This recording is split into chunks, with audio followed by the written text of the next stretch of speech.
Hi everyone, my name is Poodle. I'm a finance girly and a dog on the internet, and thank you so much for being here to watch my monthly financial reset. So, a couple things about me before we start getting into everything.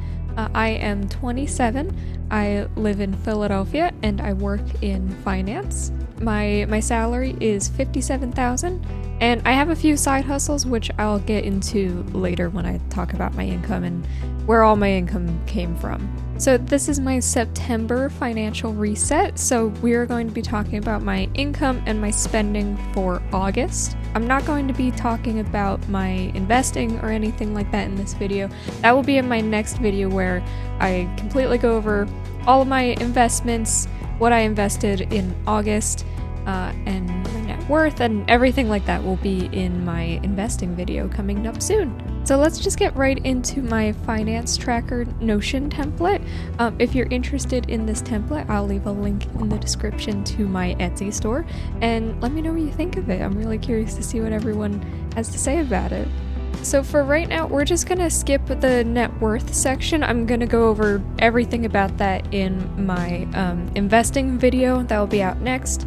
For right now, let's go into my little budgeting section. So I don't really like to budget too strictly because I never know what is going to happen each month, what I'm going to do, or what expenses are gonna come up. So I like to just kind of give a rough estimate and try and stick to that as much as I can. And so far, at least, that's been working out well for me. So my fixed costs are about $1,100 or $1,098. And so that includes my portion of the rent. I have one roommate, and my portion is $750.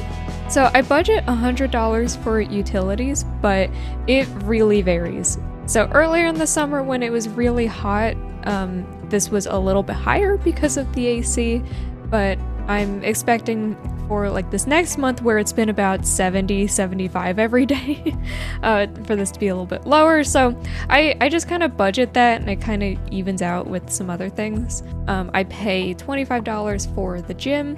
My car insurance tends to be around $160 to $180. I don't really know why it varies so much month to month. So I just kind of put $170 as like the average of what I pay. Now that I live in Philadelphia, I don't drive a ton anymore, so I'm only budgeting like $40 for gas. This maybe fill up like one time a month, maybe two, but I really don't drive all that much anymore. And then the last fixed cost I have is Spotify. This is like $12 something. I just kind of rounded it up to $13 to make it a little bit easier. And this is more of like a non-necessity purchase, but I really like it, and it is a fixed cost that's the same every month. I don't do the annual plan. Maybe I should look into the annual plan, actually. Is there an annual plan for Spotify? I've just been doing the monthly one for the years. Maybe I should look into that. But right now, this is what I pay, and so, yeah, $1,098 is my fixed cost. So I get paid twice a month, and my payday routine is I have some sinking funds in I use Ally Bank, and so I can use the savings buckets for different things. So every time I get paid, I put $375.50 into my rent sinking fund, and then $174 to bills. I invest $600, and then I have $350.50 remaining to spend, and that I use for fun and groceries and pretty much everything else. So between everything, my monthly spending goal is $1,750, which I don't always hit, but the more important one to me, honestly, is the monthly investing goal. I'll talk about this more in my investing video, but I really prioritize investing aggressively. I'm hoping to be able to retire early, and so that's the one that's really important to me. So my goal is to just kind of keep my spending as low as possible while like obviously still enjoying things, and then investing as much as I can. But I feel like if I'm at least hitting the $1,200 a month, then I feel pretty happy where I'm at. But of course, I don't like to overspend too much either. So let's get down here into our monthly breakdown. And because this is my first monthly financial reset, I'm just gonna kind of briefly talk about everything here and why some of these numbers look a little bit weird. There's quite a few reasons. So first thing, if you add all of these numbers together, like if you take any given month, add income, spending, and investing, they probably don't match up very well. I don't tend to track everything like super strictly, and so what ends up happening is, maybe I'll get paid at the end of the month, but I won't invest any money from that paycheck until the next month. It all works out in my bank account, but it might not work out super perfectly here for me, and that's fine with me. I don't need to have it all perfect down to the cent. So if you scroll down here, you'll see there is a saving section, and if you get my template for yourself, you'll see that there is a saving section in here. I toggled this off for me because I don't have any current big savings goals that I'm working towards. So I tried to track it for a couple months of like anything that came in and out of my savings accounts, but it ended up being really confusing because I would put some money in and I would take some out, and some months savings would be like negative and some positive, and then there was a question of, do I count these sinking funds as putting money into my savings? So I just kind of got rid of it because I don't have any big savings goals right now. There's nothing I'm working towards, and so it doesn't feel like anything I need to track right now for me. And then probably the next thing you'll notice if you look at any of these numbers super closely is that January and February had an insane income. This was not normal and will not be happening again anytime soon, hopefully, because this was an inheritance I got. My great aunt passed away last summer, and she left me and my brother about $15,000 each, and so I received it in payment in like 3 installments of $5,000, which is why it's a bit spread out over those 2 months. And yeah, so hopefully for a long time I don't get another inheritance like that again. But it is a little nice looking at those big numbers here. And then as for what I did with the money, I put $5,000 into my Roth, $5,000 into my individual, and then I left $5,000 in my savings account.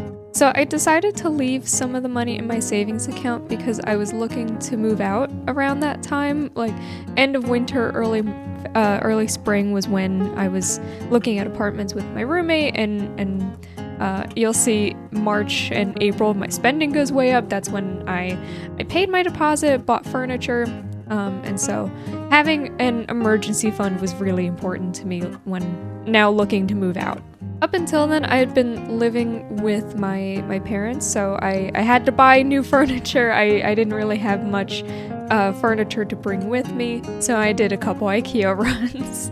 And then May is when I actually moved out and moved into my new place here in Philly, and it's been pretty great. When I was living with my parents, I'm from New Jersey, and so I work in Philadelphia, and I was commuting about an hour and a half each way 3 times a week, and I just got tired of it. And also, like, I was 27 and I wanted to be out of the house. I had been out of the house for a couple of years. I lived on campus for my bachelor's degree, and then grad school I spent 2 years abroad for grad school, so I had been out of the house for a while and then had moved back when I was like 24, so it was definitely time to move out again. And then since May, you'll kind of see some fluctuations a little bit.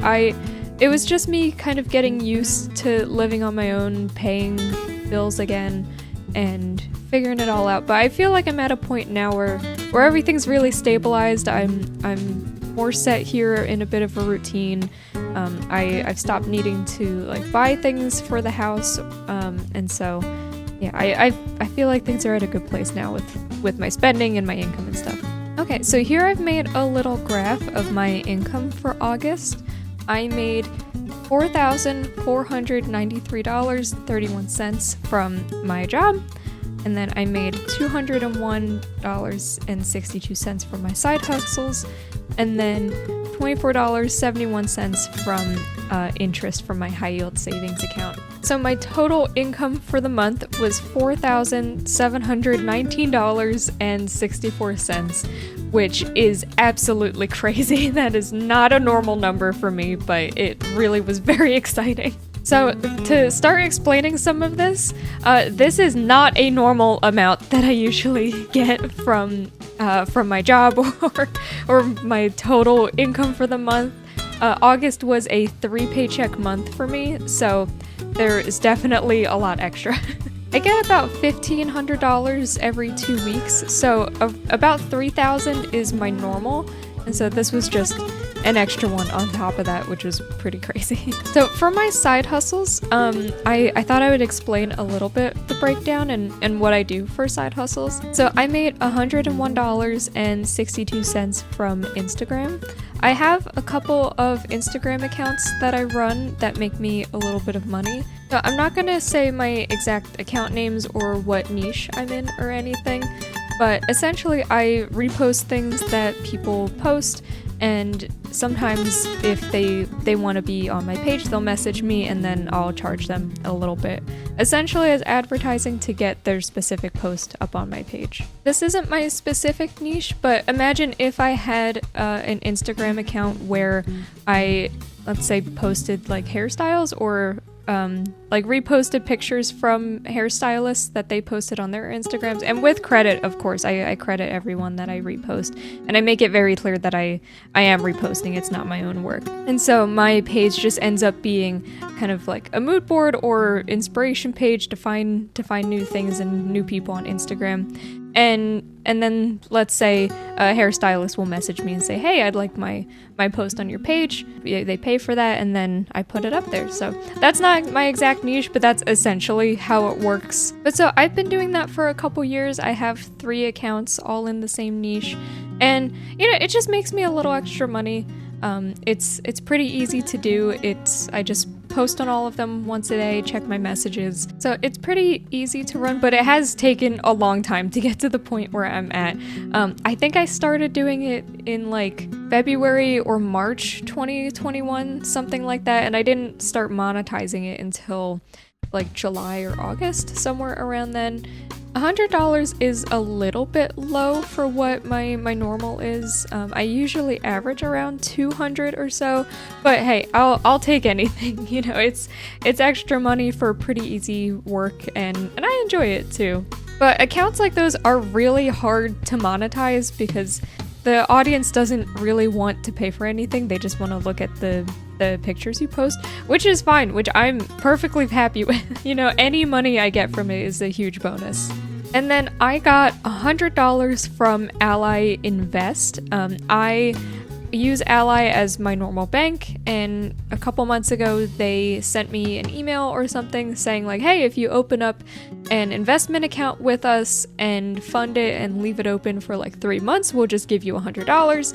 And so I did that. I set up like an automatic transfer for a couple months, and then they just gave me $100, and then I took all my money out of the account. So free extra $100 essentially. This year I started a little bit of a side hustle with getting bonuses from banks for opening bank accounts. I did that with Wells Fargo, I think in like May, maybe April. I don't remember exactly, but essentially what I did was I opened up a Wells Fargo bank account, had my job deposit my paychecks in there for a couple months, and then Wells Fargo just gave me $300, and then I closed the bank account. It's pretty easy to do. You just have to like keep track of it and make sure that there's no like minimum account balances, that there's no fees or anything like that, and then just keep an eye on it and make sure it's all working well. And I'm currently doing this right now with Citibank, and I think next month, either in September or October, I should be getting the bonus from that account too, which very excited. I think that one should be about $400. And then my high yield savings account, nothing exciting. I have it with Ally, and yeah, I just get about $25 a month from it, which is pretty great, it's something. So this month's investing video I think is going to be very exciting because most of that bonus paycheck just went straight towards investing. So I'll have a lot of fun things to talk about in that video. Okay, so here is an overview of my spending for the month of August. And going in order from biggest to smallest, my rent was $7.50.99. The 99 cents, unfortunately, is just a fee that the platform charges to pay my rent. So my rent is $7.50 and then the 99 cents on top of that. The second biggest category was travel this past month. I went on 2 trips. In total, I spent $454.40. So I went on 2 trips in August. I went on a weekend camping trip to Jim Thorpe, Pennsylvania, which was really nice. Did 3-day weekend. It was camping, but we went out to eat a couple times. We had to pay for the campsite, pay for some food to cook, so things like that. So I spent $221.19 on that trip. And then the second trip in August, I spent about 4 days on a big Labor Day weekend trip. I took off Friday and stayed until Monday.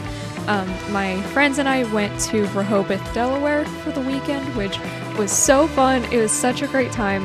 And I spent $233.21 for everything for that trip. The reason that trip's cost was so low, despite it being longer and in a beach town and going out to eat a lot, was because we actually stayed at my friend's aunt's house in Rehoboth. Thankfully and very nicely, they let us stay there for free, so we didn't have to pay for anything for that there, which is why that trip was so cheap, and it was a great time. Definitely worth it for that amount. The next biggest expense is healthcare. Unfortunately, I have had some medical problems lately. So specifically, last December, I wanted to try and save some money with Christmas presents.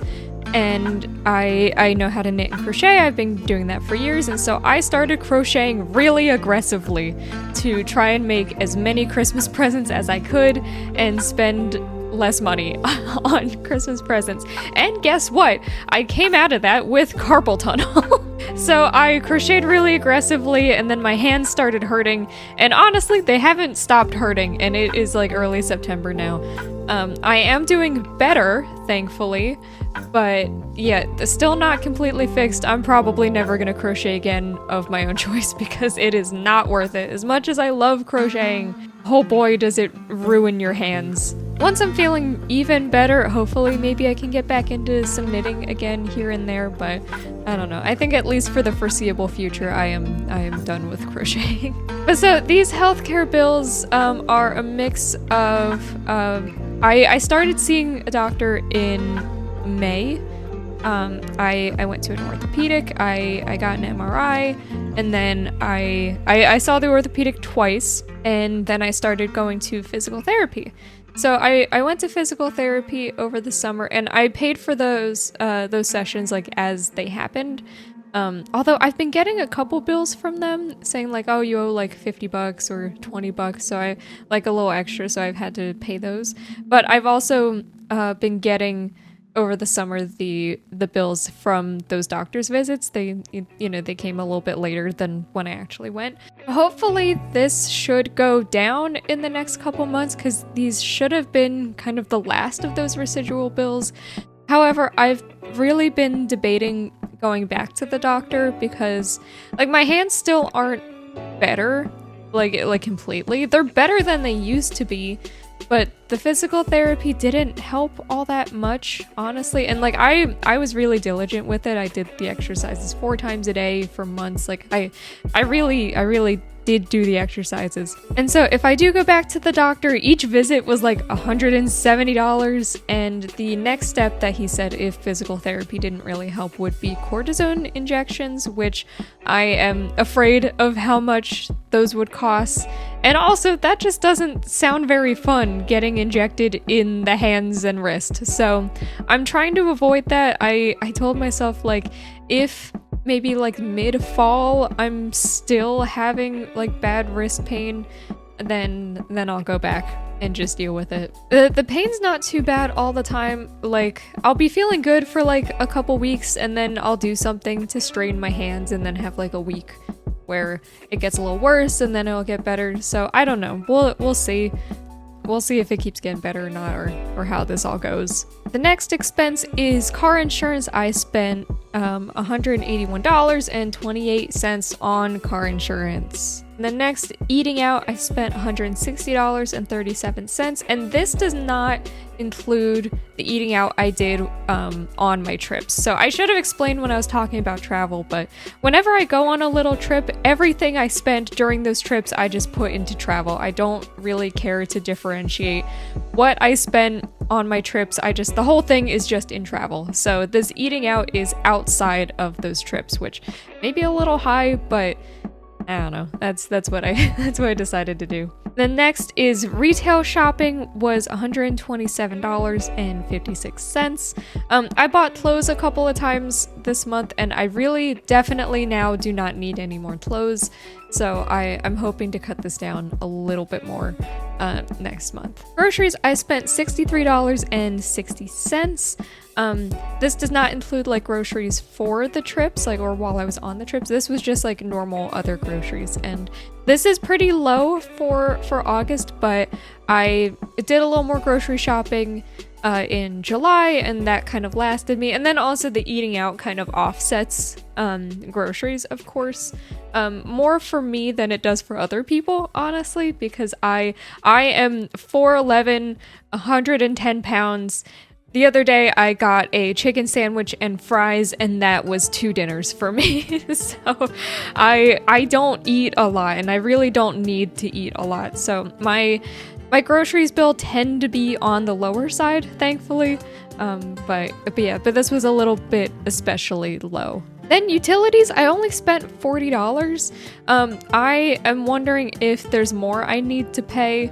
I think I only spent money on like the Wi-Fi. So how it works is my roommate has taken care of all of it. Everything is in my roommate's name, and then I just pay them when the bill comes, and they tend to pick up some seasonal work in the fall, and so have been very busy lately. And so there might have been like a bill that they like forgot to tell me about or something like that. So I'll have to talk to them about that soon.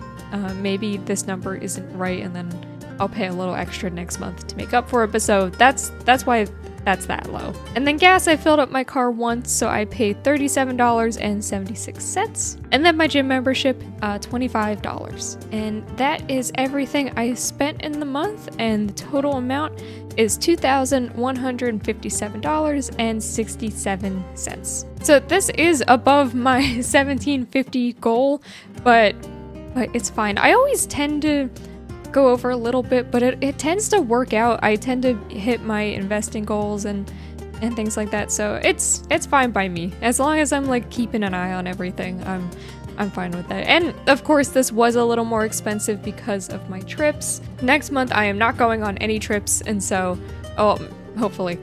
And so, I shouldn't be spending any money for that, but in October, I have a big trip coming up, which I'm sure I'll talk about sometime soon. Anyway, I also have a travel sinking fund, so I tend to like reimburse myself from that sinking fund, so it tends to offset it, at least how it looks in my bank account, and so that allows me to keep up with my investing.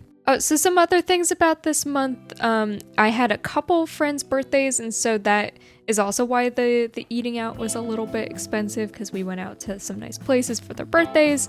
And then, yeah, I did a little bit of retail spending, the trips, the medical bills. That's kind of why all of this is pretty high, but a lot of these bills are not recurring, like the trips and the healthcare, so hopefully this should be going down in the next couple months. So I have a couple of goals for next month. I mentioned them a little bit as I was going through the spending, but my goals for next month, I want to cut down on retail spending. There really isn't anything I need to buy, so I should be able to cut that down a little bit. I want to cut down on some of those other big expenses, like healthcare should definitely not be paying too much on that in September.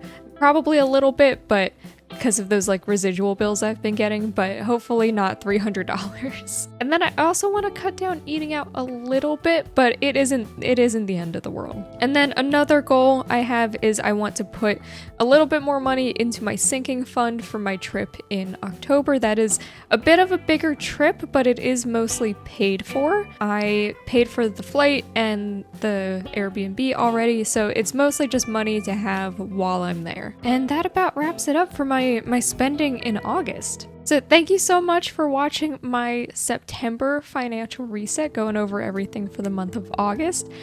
Be sure to check out my investing video, because over there I'll go over my net worth and everything and how much I invested. Last month was a pretty exciting month for it, so be sure to go check that out. So I hope you have a great rest of your day. Thank you so much for watching and checking out my channel. Let me know what you think in the comments, and I'll see you next time.